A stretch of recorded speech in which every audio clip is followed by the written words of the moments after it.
and kill all the Russians in the eastern territories. That's not going to happen. You tried to do this since 2015 until 2022. The Kiev, whomever was in charge over there. So I don't think they will allow that to happen. The Franco-German proposal Ukraine had agreed to in 2015, that's the Minsk agreements, was supposed to bring peace in the Donbass. Meanwhile, the UN has failed to unblock the export of Russian food and fertilizer to Africa, which used to account for a far greater share of the continent's needs. Remember, this is Russia today. So obviously they're gonna make their point of view known. So the African Union mission got off to an inauspicious start in Warsaw, where Polish authorities held up Ramaphosa's security deal, while in Kiev on Friday the visitors were reportedly told to take shelter from incoming, and I'm quoting, Russian missiles. Ukrainian authorities later claimed to have shot down 6 Russian hypersonic rockets.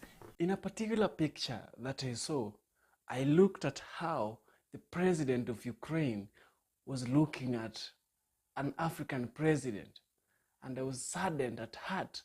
Ukraine's leaders has again rejected the offer to mediate an end to the conflict. The same look he was giving other white presidents is not the same look he was giving African presidents.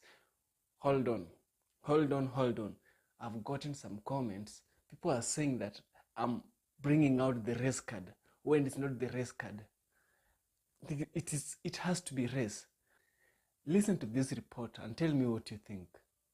African leaders say the continent has felt the adverse economic impact of the conflict in the Ukraine. The mission aims to encourage both parties to agree to negotiate a peaceful solution to the conflict. President Ramaphosa and his Senegalese counterpart Macky Sall are heading a peace mission to Kiev today and St. Petersburg tomorrow.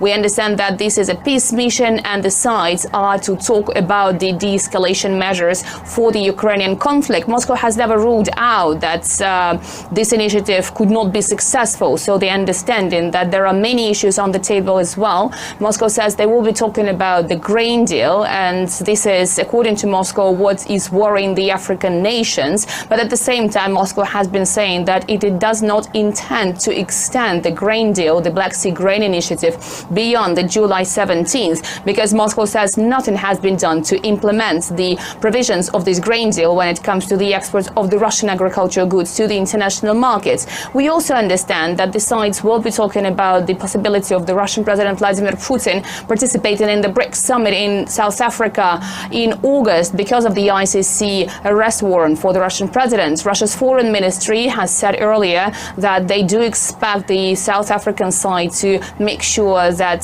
the Russian president has the immunity from that. But all in all, Moscow has been saying that Africa is a very important partner of Russia. The ties have been strengthening. There have been several delegations of Russian officials to Africa over the course of the past year. Moscow says that Africa is under increased pressure from the Western countries, particularly the United States, but thanks African countries for their neutral approach when it comes to this conflict in Ukraine. Subscribing to the channel, consider subscribing, please. It really helps me bring news to you. And also check out my partner's channel. Support us on this. Link in the description and in the comment section.